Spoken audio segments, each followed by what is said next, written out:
Après Yongzhou, la rivière Xiang coule à Renyang dans le sud de la province centrale du Hunan. C'est le centre économique et culturel de la région. La ville est traversée par de nombreux axes routiers et ferroviaires.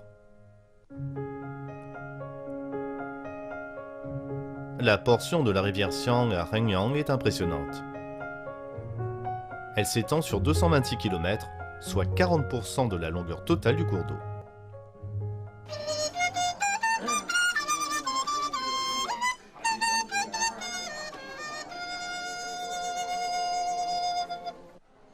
Cette jeune femme dans la vingtaine s'appelle Tan Xin.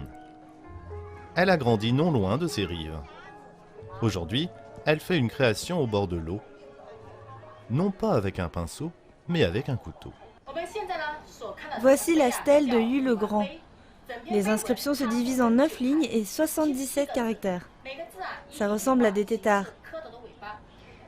Les érudits l'ont donc surnommée écriture tétard. Pourquoi s'appelle-t-elle stèle de Yu le Grand ? Selon la légende, il a sacrifié un cheval blanc pour contrôler les eaux. Les gens ont gravé cette inscription pour le commémorer. Voilà pourquoi on l'appelle la stèle de Yu le Grand. Beaucoup de gens font des vœux ici. Oui, et ils sont tous liés à l'examen d'entrée à l'université, aux examens d'entrée au lycée et au collège aussi. Vous pouvez également voir le sceau de l'académie Shugu. C'est un sceau unique, très distinctif. Et ça marche ? Bien sûr que oui.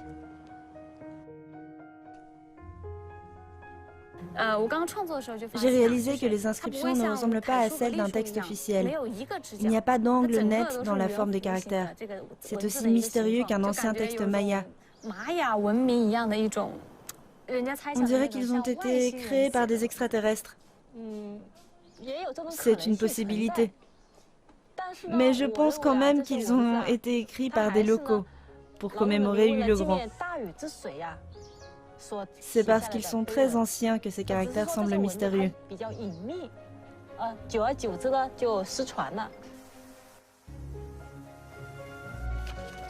Tan Xin est journaliste. D'habitude éloquente et extravertie, elle se transforme dès qu'elle prend des ciseaux et s'immerge dans l'art du papier découpé.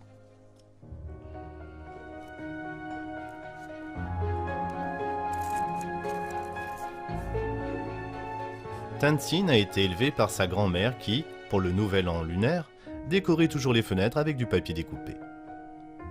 Tan Xin a commencé à acquérir ce savoir à un jeune âge. La découpe est terminée. La prochaine étape est l'incision. J'ai utilisé des modèles pour créer cette conception kaléidoscopique. C'est une fleur de papier. Elle comporte 3 motifs qu'on voit couramment. Les feuilles de saule, les dentelures et les croissants. Cette forme en zigzag que j'ai produite est vraiment classique. Quand on a vu la stèle de Yu le Grand, j'ai décidé de faire mon caractère préféré ici au centre.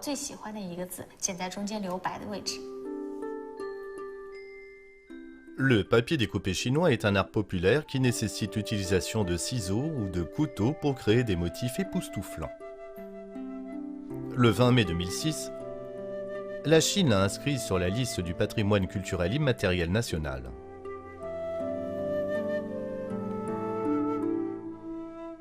Bien que cet art perde progressivement de son importance à l'époque moderne, Tan Xin le considère toujours comme un trésor. J'ai fait un caractère au centre.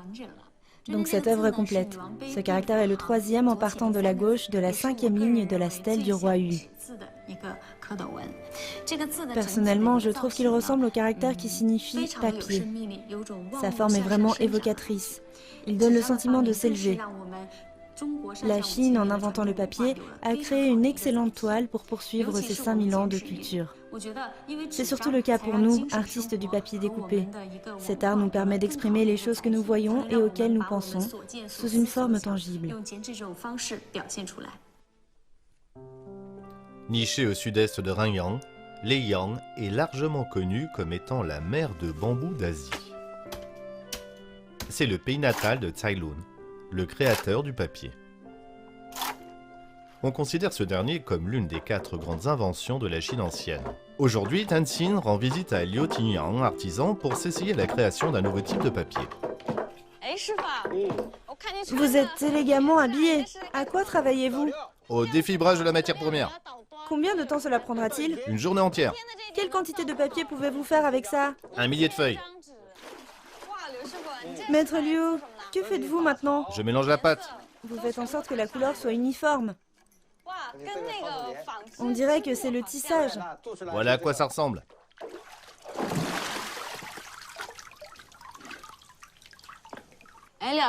Maître Liu, je viens de cueillir des fleurs. Peut-on les ajouter au papier? On peut essayer? Bien sûr.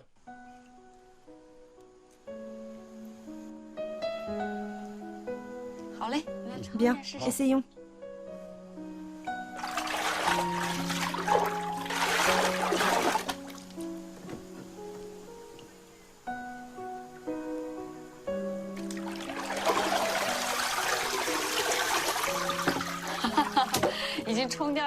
La moitié des pétales sont partis.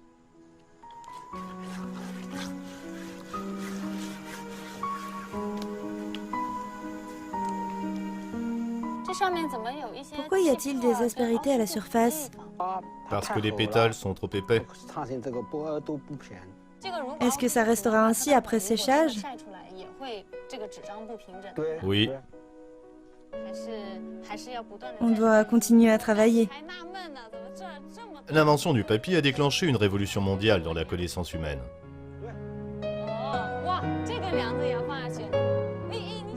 Le processus de production est très complexe. Mais comme le papier est léger et que les matériaux sont largement disponibles, il a permis d'accélérer le développement à travers la planète.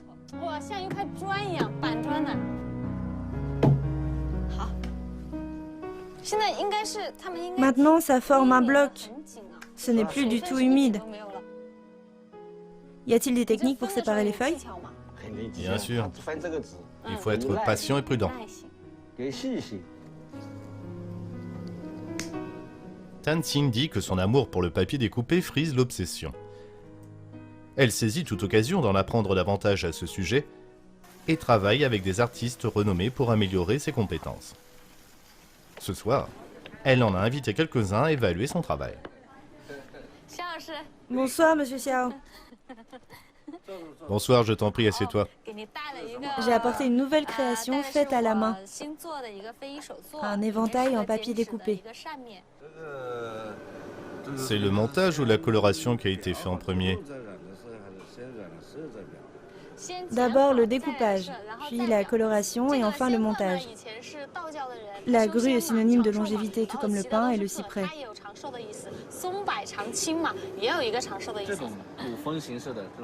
Je pense que les gens aimeront ce style. Le style traditionnel est redevenu à la mode ces derniers temps. Est-ce que ça va être produit en masse ou en édition collector? Aujourd'hui, la découpe du papier est souvent effectuée par des machines. Ça enlève l'âme de l'art.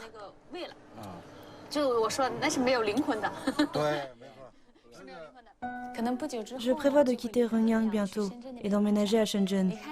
J'espère élargir mes horizons avant mon retour. À Shenzhen, il y a de meilleures opportunités. J'aimerais intégrer différentes formes d'art traditionnelles. J'espère aussi construire une plateforme pour les jeunes comme moi qui apprécient la culture traditionnelle.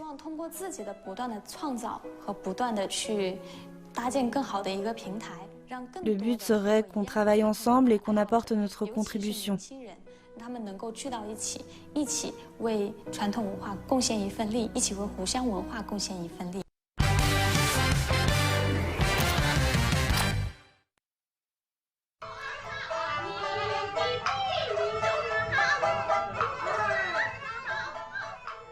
Dans un parc de Renyang, nous rencontrons une troupe d'artistes qui joue une pièce d'opéra.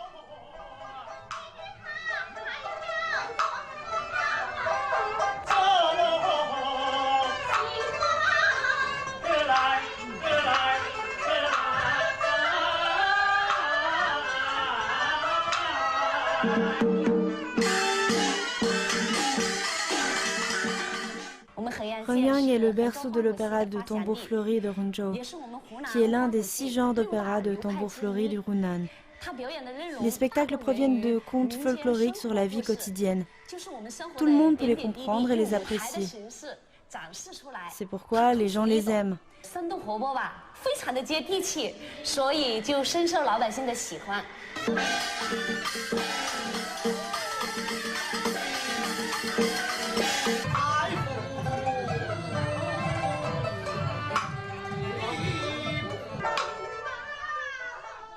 Comparé à l'opéra de Pékin, l'opéra de tambour fleuri est beaucoup moins connu.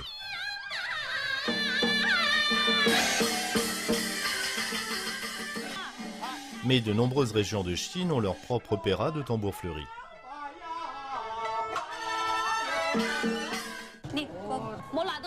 Parmi ces nombreuses formes, celle du Hunan est la plus influente et la plus populaire.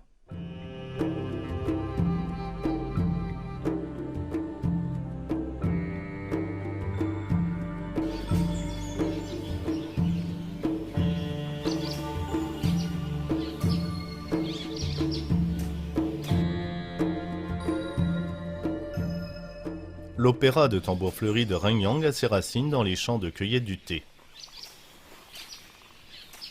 On en entend d'ailleurs un au loin.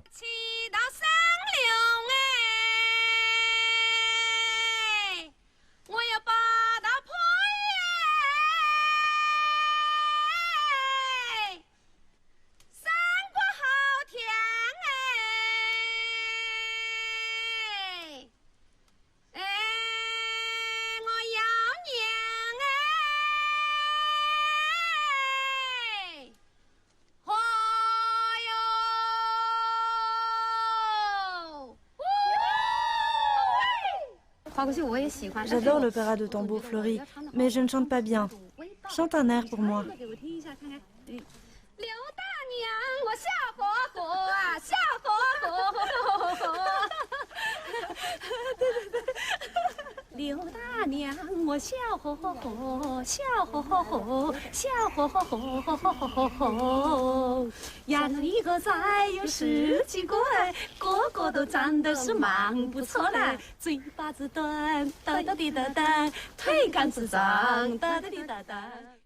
Je pense que l'opéra de tambour fleuri est la forme d'opéra la plus terre à terre. Autrefois, les gens en chantaient pour se divertir tout en travaillant dans les montagnes.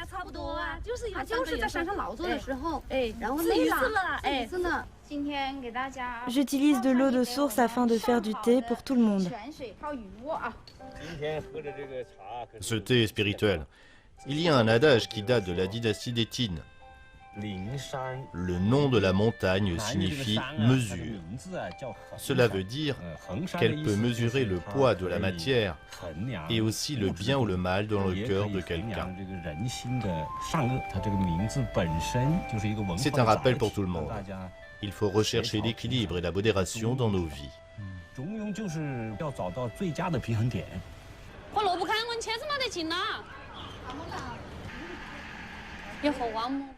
En plus du répertoire traditionnel, la troupe interprète également des chants et des danses populaires.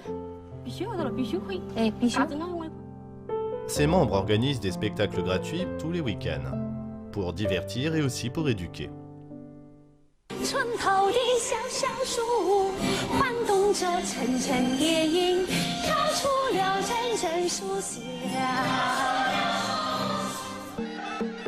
Étant donné que la troupe est petite, chaque interprète doit assumer de nombreux rôles.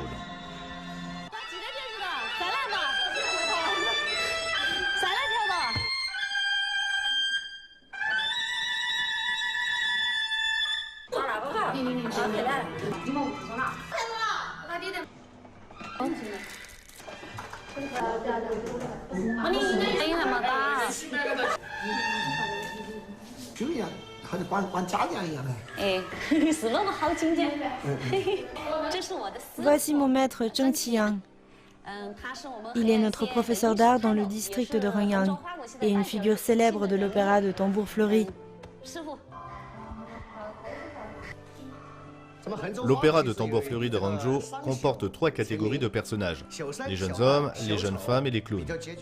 Les histoires sont tirées de la vie quotidienne mais sont très diverses et variées.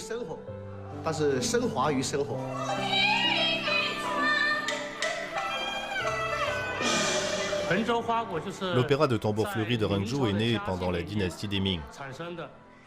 Il s'est épanoui en une véritable forme d'art pendant la dynastie des Qing.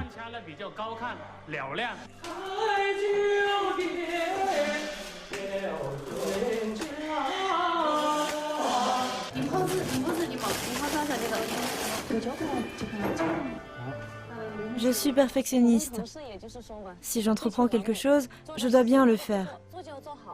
Les gens disent que je suis trop exigeante et que je travaille trop dur. Mais je pense que c'est l'attitude à adopter. C'est important pour moi de bien jouer.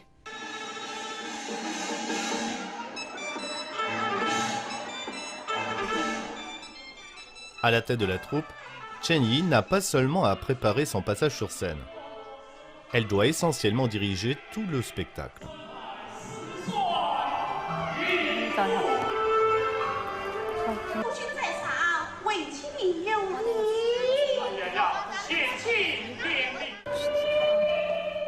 Elle est l'âme de la formation.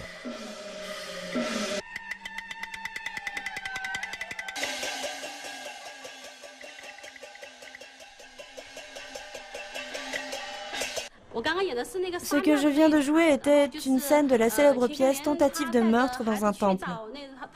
Le personnage emmène ses enfants pour retrouver son mari, mais ce dernier ne les reconnaît pas et ordonne qu'ils soient tués.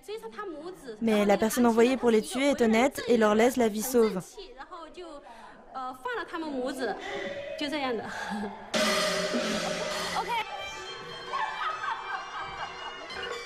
Ce soir, Chen Yi se produit dans 2 spectacles. Elle doit sans cesse alterner entre différents rôles.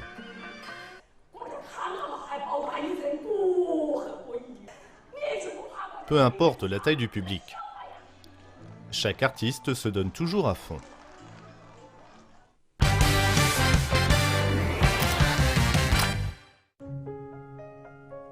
En continuant le long de la rivière Xiang, notre prochain arrêt est Liling, dans la ville de Zhuzhou.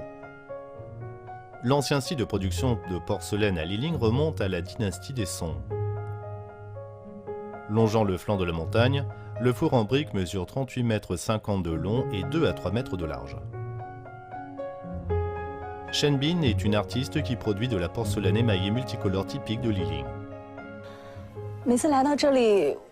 Chaque fois que je viens ici, je ressens les choses profondément. C'est le berceau de la porcelaine de Liling. Nos ancêtres faisaient de la porcelaine ici il y a plus d'un millénaire.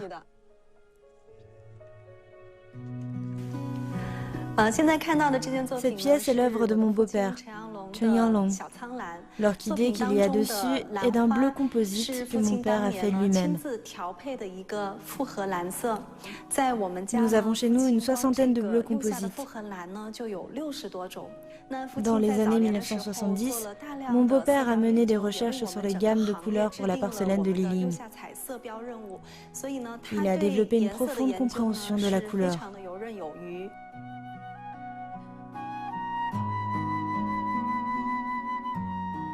Shen Yanglong, le beau-père de Shen Bin, était un maître de la porcelaine de Liling. Il est à l'origine de techniques qui sont maintenant largement enseignées. Il est décédé il y a de nombreuses années, mais Shen Bin a hérité de ses techniques artistiques et de son esprit académique. Mon beau-père m'a dit une fois que l'éducation comporte 4 étapes. L'apprentissage, la pratique, l'illumination et la maîtrise. Ces 10 dernières années, j'ai constamment travaillé pour améliorer mon savoir-faire dans le plus grand respect de la tradition.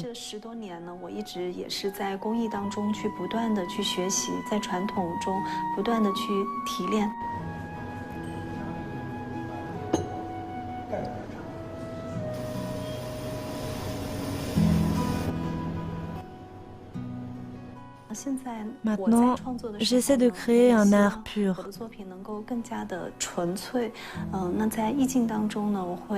Mon beau-père me disait toujours d'être scrupuleuse et d'être sincère avec les autres. Telle est la devise de notre famille. Je me souviens d'une fois où j'étais un peu pressée dans mon travail et je voulais finir aussi vite que possible. Mon beau-père m'a dit que c'était du travail bâclé. Ça se voit. Il m'a rappelé que quand quelqu'un nous achète une pièce, quelle qu'elle soit, il la ramène chez lui pour constituer l'héritage familial. Ainsi, chaque coup de pinceau doit être fait avec soin et précision. Nous nous rendons maintenant dans un autre atelier de porcelaine de Liling. Bienvenue dans notre usine. Elle a 3 étages. Le premier est l'endroit où la glaise est modelée. Le produit final est creux. On donne la forme souhaitée à partir d'une boule d'argile. C'est un pot à thé qui n'est pas encore achevé. L'étape suivante est importante. C'est le détourage.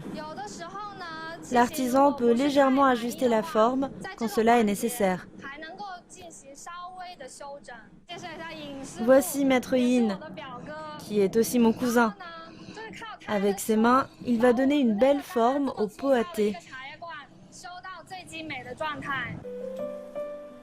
Contrairement aux objets que nous avons vus auparavant, ces porcelaines sont destinées à un usage quotidien. Voici l'endroit pour la cuisson.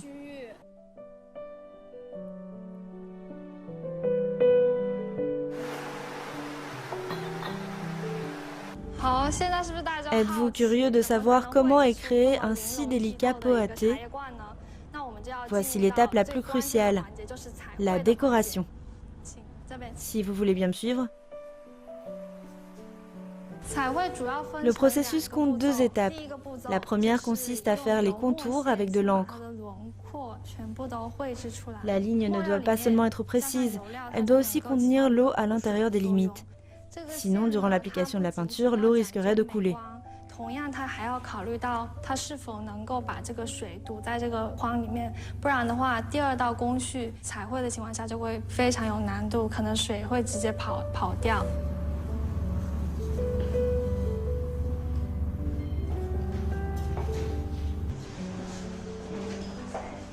Tout d'abord, l'artisan prend un pinceau qu'il imbibe de peinture. Puis il serre la pointe du pinceau avec ses doigts, de sorte que les gouttes de peinture trouvent leur place à l'intérieur des contours.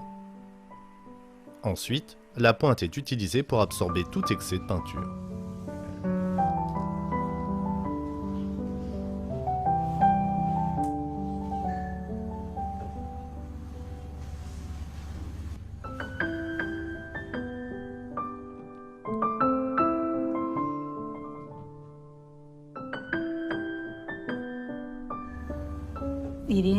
La technique de la porcelaine de Liling se résume à ceci. Les lignes doivent être fermées pour retenir la peinture. Ainsi, on peut peindre une fleur éclatante avec plusieurs couches.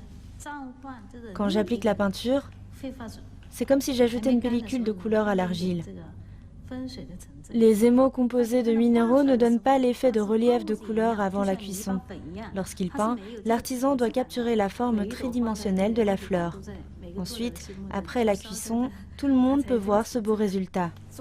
Ce sont les ateliers des maîtres artisans. Ils se réunissent généralement ici le matin pour discuter, puis peignent l'après-midi. Voici Maître Huang Xiaoling. Pouvez-vous évaluer ce service de table en porcelaine pour banquet d'État? Soyez sans réserve. Dans l'ensemble, c'est pas mal, mais il faut encore peaufiner. Mademoiselle Zhou montre à Maître Huang ses nouvelles créations qui intègrent un style moderne. D'un point de vue traditionnel, ce service pourrait faire polémique. Je respecte toujours la tradition en matière de conception. C'est justement pour l'expo ou c'est bien accepté sur le marché? Ça se vend très bien, c'est déjà en rupture de stock. Huang Xiaoling est un maître. La liste de ses titres honorifiques est très longue. Mais pour moi, c'est ma mère. Elle pousse un soupir. Maintenant, vous pouvez voir que la forme est traditionnelle. La conception traditionnelle est généralement sûre. Même si j'ai fait quelques innovations dans la conception, j'ai laissé les pièces les plus classiques inchangées.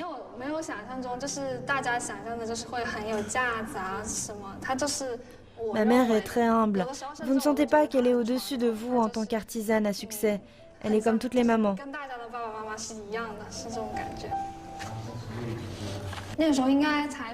Quand j'avais 10 ans, j'ai soudain ressenti la pression d'hériter plus tard d'une si grande usine. Je me demandais comment je pourrais la gérer. Mes parents m'ont dit de ne pas m'inquiéter. Si je n'aimais pas la porcelaine, je pourrais vendre l'usine un jour. C'est ma fille unique. Bien sûr, j'espérais qu'elle prenne la suite. Mais ça devait être à condition qu'elle le veuille. Je ne pouvais pas la forcer. On était heureux quand elle a décidé de revenir. Je lui ai dit que si elle ne voulait pas reprendre l'usine, je la vendrais à mes apprentis et ouvrirais un petit atelier quand je serais vieille. La porcelaine chinoise a son propre style unique. Les pays étrangers doivent l'apprendre. Je suis revenue de l'étranger plus confiante à propos de la porcelaine chinoise. En tant que jeune, j'aime bien sûr innover et mettre mon empreinte sur nos produits. J'ai donc créé ma propre marque de design, dans laquelle la tradition n'est pas altérée. Je suis pleine d'espoir car il y a de l'innovation, du design et de la tradition. De plus, notre savoir-faire est de premier ordre. Ainsi, notre travail atteindra certainement de plus en plus de gens.